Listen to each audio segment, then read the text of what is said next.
तो बच्चों, बिना किसी औपचारिकता के पुनः तुलसीदास के इस वर्ण पथ पर शीर्षक पाठ का चौथा पाठ अर्थात चौथा पद पर हम सीधे आपको ले चलते हैं समुचित व्याख्या आपकी समस्या का समाधान हेतु। पहले तो आपका अभिनंदन, ध्यान दें पाठ्य पुस्तक की तरफ, अपने पाठ सामग्री की तरफ। शीश जटा उर बाहु विशाल बिलोचन लाल त्रिश सिभाव है तुन सरासन बान धरे तुलसी बन मार्ग में सुटि सोहे। सादर बारहि बार सुभाय चिते तुम त्यों हमरो मन मोहे पूछति ग्राम बधूसी सो कहो सांवरे से सखी रावरे को है। वाह!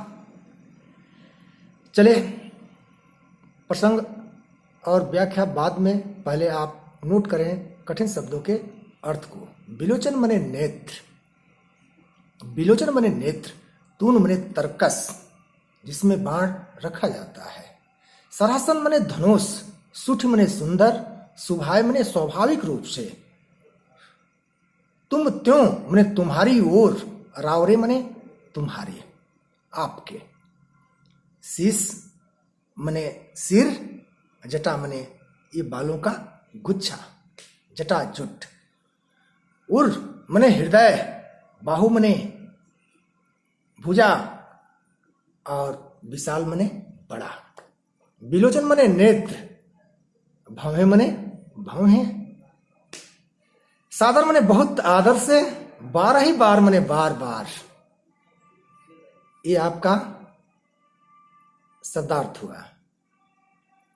बच्चों, प्रसंगगत प्रसंग में फिर वही बात है कि जब सीता जी प्रभु श्री राम और लक्ष्मण जी के साथ वनपथ पर जा रहे हैं तो कैसा कैसा कब कब कौन सा दृश्य भाव तुलसीदास की नजरों में उत्पन्न हुआ है, उसी की अभिव्यंजना इसमें हो रही है। यहाँ पर उसी अभिव्यंजनाओं की एक कड़ी में यहाँ जब प्रभु श्री राम जा रहे हैं तो ग्राम की जो बधुएं हैं, स्त्रियां हैं, सीता जी को घेर कर एक और बैठे हुए श्री राम के विषय में विनोद करती हुई उनसे प्रश्न पूछ रही हैं। एक तरह से वो सीता जी से हास परिहास कर रही हैं। सीता जी बहुत चतुर है, सीता जी बहुत चतुर है। इसी प्रसंग को अब हम आगे ले चलते हैं व्याख्या में।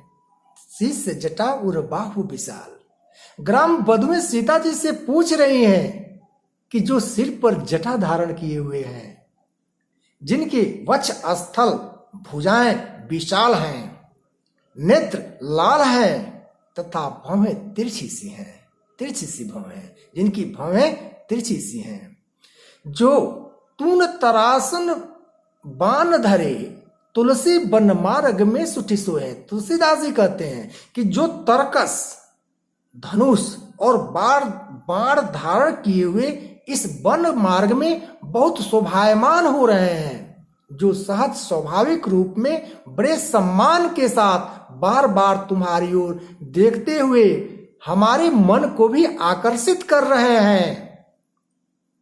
हे सखी पूछति ग्राम बधूसी सो कहो सांवरे से सखी रावरों के हैं। हे सखी, तुम हमें यह बताओ कि ये सुंदर सांवले रूप वाले तुम्हारे कौन लगते हैं। अर्थात ग्राम की बहुटियां सीता जी से पूछती हैं ये इस तरह के दिखने वाले ये प्रभु श्री राम, हे सखी आपके क्या लगते हैं, आपके क्या लगते हैं। बच्चों, काव्य सौंदर्य में ग्राम बधुओं ने सीता जी से बहुत सात्विक विनोद से परिपूर्ण स्वाभाविक प्रश्न किया है। ग्राम बधूटियों का वाक्य चातुर दर्शनीय है। स्त्रियों की बातों में जो स्वाभाविक व्यंजना होती है उसका बड़ो ही मनोवैज्ञानिक वर्णन तुलसीदास जी ने किया है। यहाँ श्री राम के रूप में मुद्रा का सुंदर वर्णन हुआ है, उनकी मुख मुद्रा का, उनके शारीरिक सौष्ठव, उनकी बनावट का बड़ी सुंदर वर्णन हुआ है। भाषा सुकोमल ब्रज है और शैली मुक्तक है, छंद सवाया है, रस श्रृंगार सर्वत्र अनुप्रास अलंकार की छठा है गुण माधुर्य।